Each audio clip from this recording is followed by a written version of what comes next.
Good afternoon, student. Today I want to continue the yesterday's class of मजहब, science और फलसफा. तालिब इल्मी के ज़माने में फलसफा इनकी दिलचस्पी का ख़ास मौजू रहा.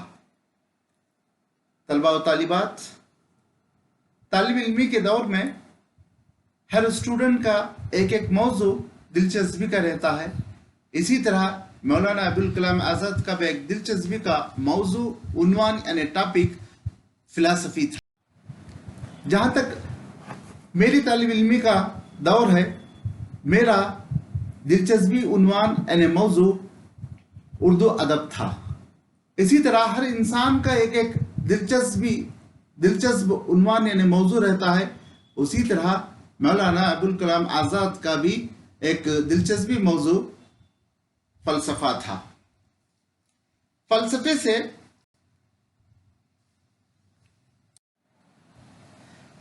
से अमली जिंदगी की तलखियां गवारा करने में फलसफे से कुछ ज्यादा मदद नहीं मिली. अजीज तलबा और तालिबात, इंसान को अपनी जिंदगी में जो कुछ भी तलखियां पेश आती हैं, दुश्वारियां पेश आती हैं, तकलीफें आती हैं, तो सिर्फ और सिर्फ फलसफे ही से उन तलखियों को हम दूर नहीं कर सकते. इसके लिए और मौज़ूआत का होना ज़रूरी है. मसलन मजहब और साइंस का होना ज़रूरी है. इन्हीं पर मौलाना अब्दुल कलाम आज़ाद इन तीन मौज़ूआत पर, एक मजहब है, दूसरा साइंस है और फलसफा है, ये तीनों मौज़ूआत बिल्कुल क्या है, वसी मौज़ूआत है. मौलाना इसको मुख्तसर कर खुतूत के ज़रिए सारे आलम के लिए उमूमन और खुसूसन उर्दू दुनिया के लिए पेश कर रहे हैं. जिंदगी की तलखियां गवारा करने के लिए सिर्फ इसका सहारा काफी नहीं रहा.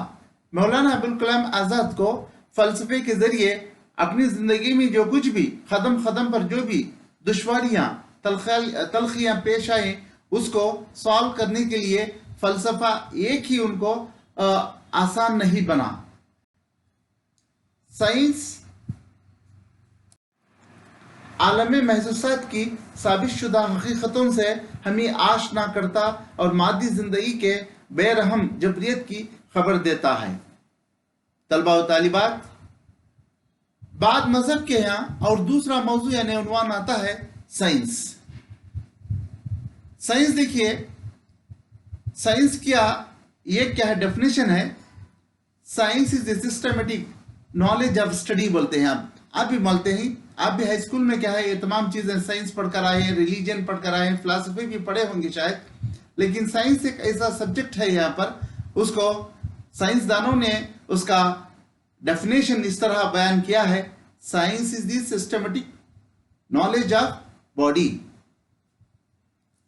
अब साइंस के बाद यहां पर साइंस से मौलाना अबुल कलाम आज़ाद अपने जिंदगी में बेहद उससे क्या है यूटिलाइज किया, उसे उसको सहारा मिला. इसीलिए अकीदे की तस्कीन साइंस में भी नहीं मिली. यहां तक कहते हैं कि मौलाना अबुल कलाम आज़ाद को अपने सुकून के लिए, अपने अमन के लिए, अपने चैन के लिए जिंदगी के बहुत से मौज़ूआत में क्या है तलाश की. ना उनको साइंस में सुकून मिला, ना उनको फलसफे में मिला. आखिरकार अल्टीमेट मौलाना अबुल कलाम आज़ाद को सिर्फ और सिर्फ मजहब में क्या है उनको सुकून, चैन और अमन मिला. इसीलिए मौलाना अबुल कलाम आज़ाद मजहब से बहुत खुश थे. वो मजहब सिर्फ दुनिया का कोई भी मजहब क्यों ना हो, उससे वो क्या है बहुत खुश थे. जहां तक मजहब का मामला है, एक जगह अल्लामा इकबाल मजहब के बारे में कहते हैं, क्या खूबसूरत शेर अल्लामा इकबाल की जबान से निकला है. मजहब नहीं सिखाता आपस में बैर रखना, हिंदी है हम वतन नहीं, हिंदुस्तान हमारा. अजीज तलबा व तालिबात,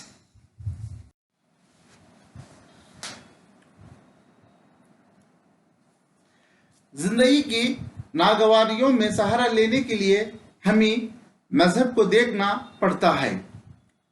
तलबा व तालिबात, सिर्फ कोई एक उन्वान से, एक मौजू से सिर्फ एक ही ہتھیار سے کوئی کام نہیں چلتا. زندگی میں جو کچھ بھی دشواریاں انسان کو قدم پر پیش آتی ہیں، ان دشواریوں کو دور کرنے کے لیے، ان دشواریوں سے ہم کیا ہے آزاد ہونے کے لیے ہم کو کیا ہے دوسرے عنوانات کا استعمال کرنا بھی ضروری ہو جاتا ہے، جیسے سائنس اور مذہب. یہاں تک کہ مجموعی طور پر اگر کوئی بات کا ہم جائزہ لے کر کہتے ہیں تو سارے عالم کو صرف سکون، امن اور چین ملتا ہے تو ان کے مذہب میں ملتا ہے. یہ ہم کیا ہے قوموں کے اعتبار سے ہمارے مذہبوں کا بٹوارہ کر لیے ہیں، لیکن سارے عالم کے لیے ایک ہی کیا ہے یہاں پر مذہب ہے، ایک ہی خدا ہے، ایک ہی رسول ہے، اور ایک ہی کیا ہے یہاں پر مقدس کتاب جس کو ہم کلام اللہ، قرآن مجید اور قرآن شریف کہتے ہیں. آگے مولانا کہتے ہیں یہی دیوار ہے جس سے ایک دکھتی ہوئی پیٹھ ٹیک لگ سکتی ہے.